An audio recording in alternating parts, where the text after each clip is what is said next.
Hi friends, आपका स्वागत है बूस्टर एकेडमी यूट्यूब चैनल पर, जो आपको रखे हर समय अपडेट।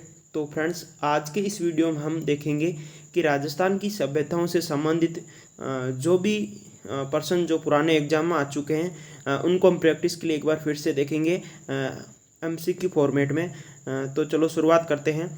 आपके पहला प्रश्न है कि बेराट में किस सभ्यता के अवशेष प्राप्त हुए थे, यानी बेराट में किस सभ्यता के अवशेष प्राप्त होते हैं। ऑप्शन आपके वैदिक सभ्यता, बनास सभ्यता, सिंधु घाटी सभ्यता और मौर्यकालीन समाज। तो इसका राइट आंसर होगा आपके मौर्यकालीन समाज। क्या होगा साथियों? मौर्यकालीन समाज। ठीक है, तो हम बात कर लेते हैं कि जो आपके जो बेराट सभ्यता है वो कहाँ पे है। तो बेराट सभ्यता की बात करें तो ये आपके जयपुर में है। ठीक है, और इसके जो खोजकर्ता हैं वो कौन है? इसके खोजकर्ता कौन है? इसके खोजकर्ता है दयाराम साहनी है, और ये जयपुर में है। और ये कौन सी नदी के किनारे पे है? तो ये आपके बाणगंगा नदी के किनारे पे है। ठीक है, तो ये थी आपके बेराट सभ्यता। तो इसका राइट आंसर क्या होगा? मौर्यकालीन समाज। और बेराट सभ्यता की बात कर लेते हैं तो कहाँ पे है? ये जयपुर में है।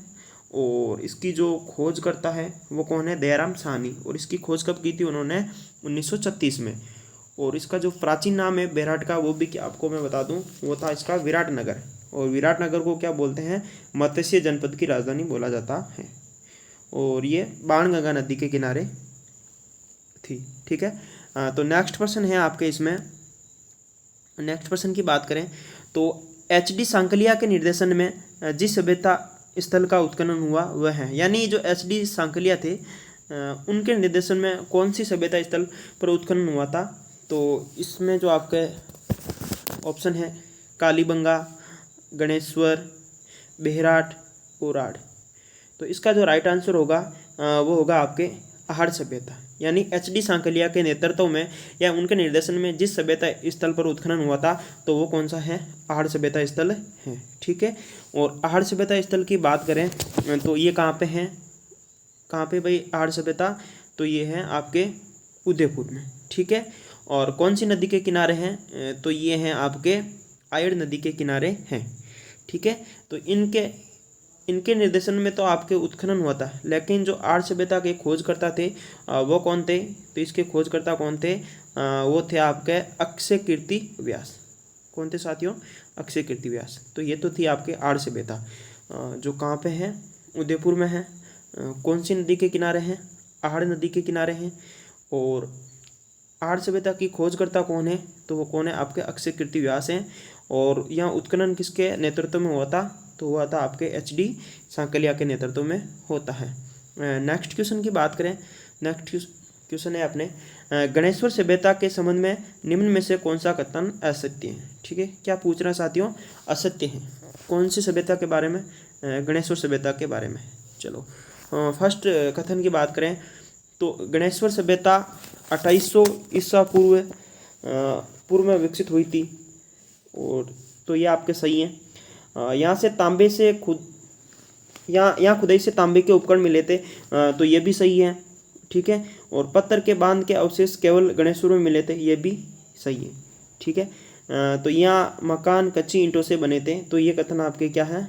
गलत है। गलत क्यों है? क्यों यहाँ पे जो मकान बने थे वो किससे बने थे? पत्थर के बने हुए थे, न कि कच्ची ईंटों से। ठीक है, तो ये थी आपकी गणेश्वर सभ्यता। ठीक है, गणेश्वर सभ्यता की और बात कर लेते हैं हम। तो गणेश्वर सभ्यता आपके है कहाँ? गणेश्वर सभ्यता की बात करें तो ये आपके हैं सीकर में है। कहाँ है भैया? सीकर में है। ठीक है, और ये कौन सी नदी के किनारे हैं? तो ये आपके कांतली नदी के किनारे हैं। और यहाँ के जो खोज करता है वो कौन है? वो है आर.सी. अग्रवाल। उनका पूरा नाम क्या है? रत्नचंद्र अग्रवाल है।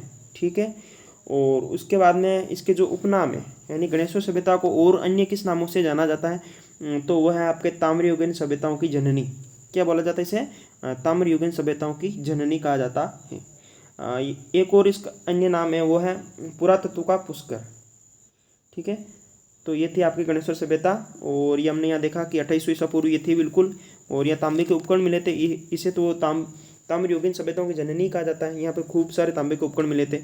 और यहाँ ये एकमात्र ऐसा सभ्यता स्थल था जहाँ पर पत्थर के बने हुए बांध मिले थे। और लगभग जो निर्माण था वो पत्थरों से हो रखा था, जो मकान थे वो भी आपके किससे बने होते, पत्थर से ही बने होते, ना कि कच्ची ईंटों से। तो इस क्वेश्चन का जो राइट आंसर क्या होगा, ये 4th नंबर होगा आपके। ठीक है, नेक्स्ट क्वेश्चन की बात करें तो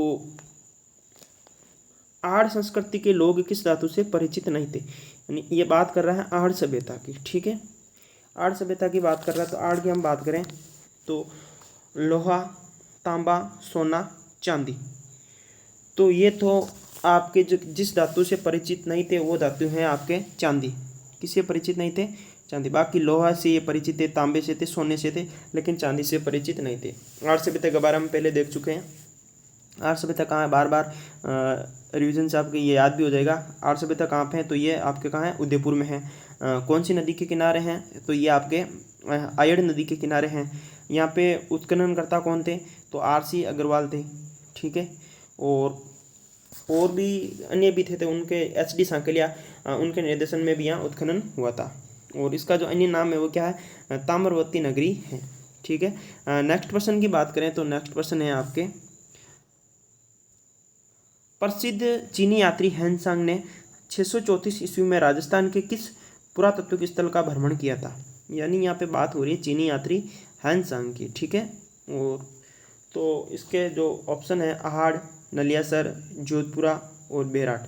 तो इसका जो राइट आंसर होगा वो होगा बेहराट। यानी जो चीनी यात्री हेनसांग है उन्होंने कौन से पुरातात्विक स्थल का भ्रमण किया था, तो वो तो था आपके बेहराट। बेहराट की बात करें तो बेहराट कहाँ पे है, तो बेहराट है आपके जयपुर में है। और कौन सी नदी के किनारे है, बाणगंगा नदी के किनारे हैं। ठीक है, नेक्स्ट पर्सन की बात करें, नेक्स्ट पर्सन है कालीबंगा स्थल के संबंध में कौन सा कथन असत्य है। यहाँ पे बात हो रही कालीबंगा सभ्यता की। तो बात करते हैं कि यह है कि नगरीय सभ्यता मानी जाती है।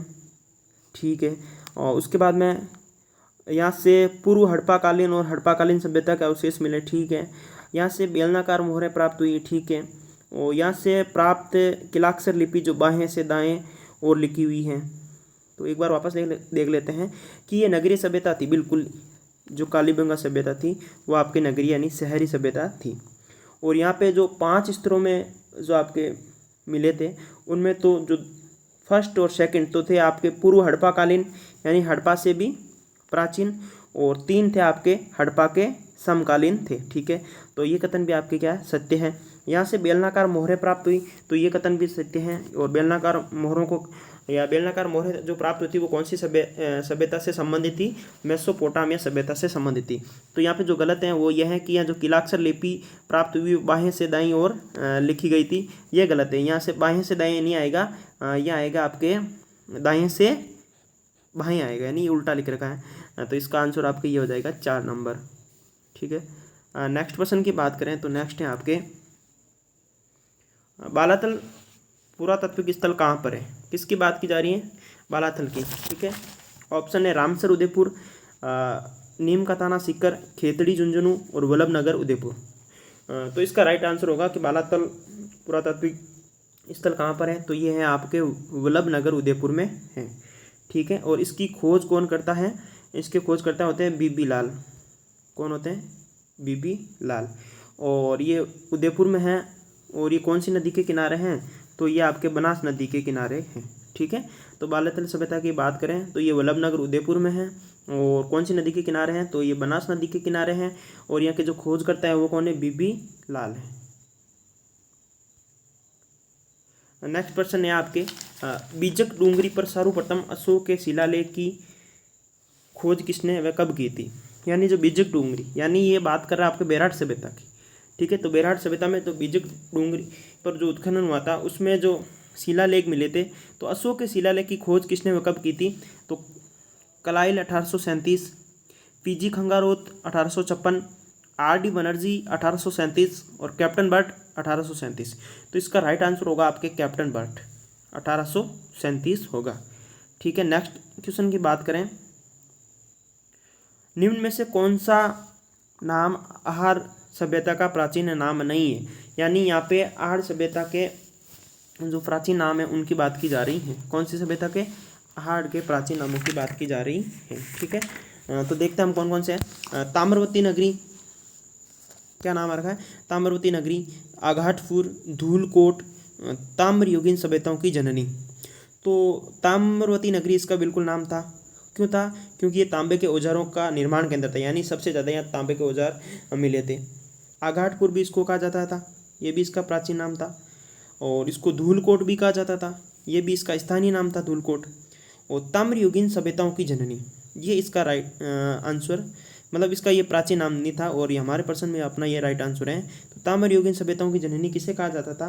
तो ताम्रयुगीन सभ्यताओं की जननी आपके गणेश्वर को कहा जाता था। ठीक है, और गणेश्वर कौन सी नदी के किनारे हैं? गणेश्वर थी आपके कांतली नदी के किनारे। और कहाँ पे है ये? सीकर में। ठीक है, तो ये थी आपके आहड़ के अन्य प्राचीन नाम। और ये ताम्रयुगीन सभ्यता कौन सी आपके? गणेश्वर है। कौन सी नदी के किनारे? कांतली नदी के किनारे। और कहाँ पे है? सीकर में है। नेक्स्ट क्वेश्चन है अपना, लकड़ी को कुदरगढ़ नाली बनाने के प्रमाण किस सभ्यता स्थल से मिले? यानी लकड़ी की नाली के प्रमाण कौन सी सभ्यता स्थल से मिले? तो ऑप्शन है आहड़, गणेश्वर, बालातल, कालीबंगा। तो इसका राइट आंसर क्या होगा साथियों? इसका राइट आंसर होगा आपके कालीबंगा। ठीक है, कालीबंगा सभ्यता से लकड़ी के नाली के अवशेष मिलते हैं, यानी यहाँ पे लकड़ी के नाली के अवशेष मिले थे। ठीक है, तो कालीबंगा के बारे में देख लेते हैं जानकारी। तो कालीबंगा शब्द का अर्थ क्या है? तो कालीबंगा शब्द का अर्थ होता है काले रंग की चूड़ियाँ, यानी काली चूड़ियाँ। और ये कहाँ पे है? तो कालीबंगा है आपके हनुमानगढ़। ठीक है, और कौन सी नदी के किनारे हैं? तो ये हैं आपके घग्गर नदी के किनारे पर है। और सर्वप्रथम इसकी जानकारी कौन देता है? तो सर्वप्रथम इसकी जानकारी देता है एल.पी. टेस्सीटोरी। कौन देता है? एल.पी. टेस्सीटोरी देता है। और उसके बाद में इसकी खोज कौन करता है? तो वो करते हैं अमलानंद घोष करते हैं। यानी इसका बहुत ज़्यादा इंपॉर्टेंट क्वेश्चन है कि कालीबंगा सभ्यता की खोज किसने की थी? तो किसने की थी? अमलानंद घोष ने की थी। और कब करते हैं? 1952 में करते हैं। ठीक है, ये तो थी आपके कालीबंगा सभ्यता। कालीबंगा सभ्यता के बाद में नेक्स्ट क्वेश्चन है अपना, कौन सी वस्तु आर्य सभ्यता स्थल से संबंधित नहीं? यानी ये जो कुछ वस्तुएं दे रखी हैं उनमें से कौन सी है जो आर्य सभ्यता स्थल से संबंधित नहीं है? तो बात करते हैं, फर्स्ट है आपके चावल, कृष्ण लोहित यानी काले और लाल रंग के मृदभांड, तांबे की वस्तुएं जो चित्रित कर रखी थी, और दूसरे मृदभांड। तो इसका जो राइट आंसर होगा वो चावल, यानी चावल इस सभ्यता स्थल से संबंधित नहीं है। निम्न में से कौन सा राजस्थान की आहड़ बनास संस्कृति का प्रमुख स्थल नहीं है? यानी जो बनास नदी है, बनास संस्कृति का से संबंधित कौन सा स्थल नहीं इनमें से? तो ये आपके हैं इसमें गिलूंड के बाद में है ओजियाना, बालाथल और जोधपुरा। तो मैं आपको बताता हूँ कि ये जो गिलूंड है, ओजियाना है, बालाथल है, यानी ये तीनों किससे संबंधित हैं? तो ये आपके तीनों ही किससे संबंधित है? बनास संस्कृति से संबंधित हैं। जबकि जो जोधपुरा सभ्यता है वो आपके बनास संस्कृति से संबंधित नहीं है। जोधपुरा सभ्यता आपके कहाँ पे है? तो जोधपुरा सभ्यता आपके जयपुर में है। और कौन सी नदी के किनारे हैं? तो ये कौन सी नदी के किनारे साथियों? साबी नदी के किनारे हैं। ठीक है, तो ये तो थी आपके आड़ बनास संस्कृति की जो है अन्य सभ्यताएं वो, और जो जोधपुरा है वो कहाँ पे है? वो आपके जयपुर में है। और कौन सी नदी के किनारे? साबी नदी के किनारे हैं। नेक्स्ट क्वेश्चन है अपना, निम्नलिखित में से किस स्थल से शासक मिनांडर के 16 सिक्के प्राप्त हुए थे? तो नगरी, नगर, आहड़ और बेहराट। तो इसका जो राइट आंसर होगा वो होगा बेहराट। यानी जो मिनांडर के 16 सिक्के या जो मुद्राएं प्राप्त हुई थी वो कहाँ से हुई थी? बेहराट से हुई थी। और बेहराट कहाँ पे है आपके साथियों? जयपुर में है। कौन सी नदी के किनारे हैं? बाणगंगा नदी के किनारे हैं। ठीक है, तो आज के इस वीडियो में हमने क्या देखे कि राजस्थान की सभ्यताओं से संबंधित प्रश्न जो आपके पुराने एग्जाम में आ रखे हैं, तो काफ़ी अच्छे लेवल के प्रश्न थे। यानी इनमें जो मीडियम और थोड़ा इसको टफ या हाई भी मान सकते हो, तो ये प्रश्न आज हमने इस वीडियो में देखे। तो साथियों, आपको ये वीडियो कैसा लगा? यदि आपको ये वीडियो अच्छा लगा तो इस वीडियो को लाइक करें। यदि आप इस चैनल पे नए हैं तो चैनल को सब्सक्राइब करें, और साथ ही इसमें बेल आइकन को प्रेस कर लें ताकि आपको हर नोटिफिकेशन अपडेट समय पर हर समय मिलता रहे। तो नमस्कार साथियों।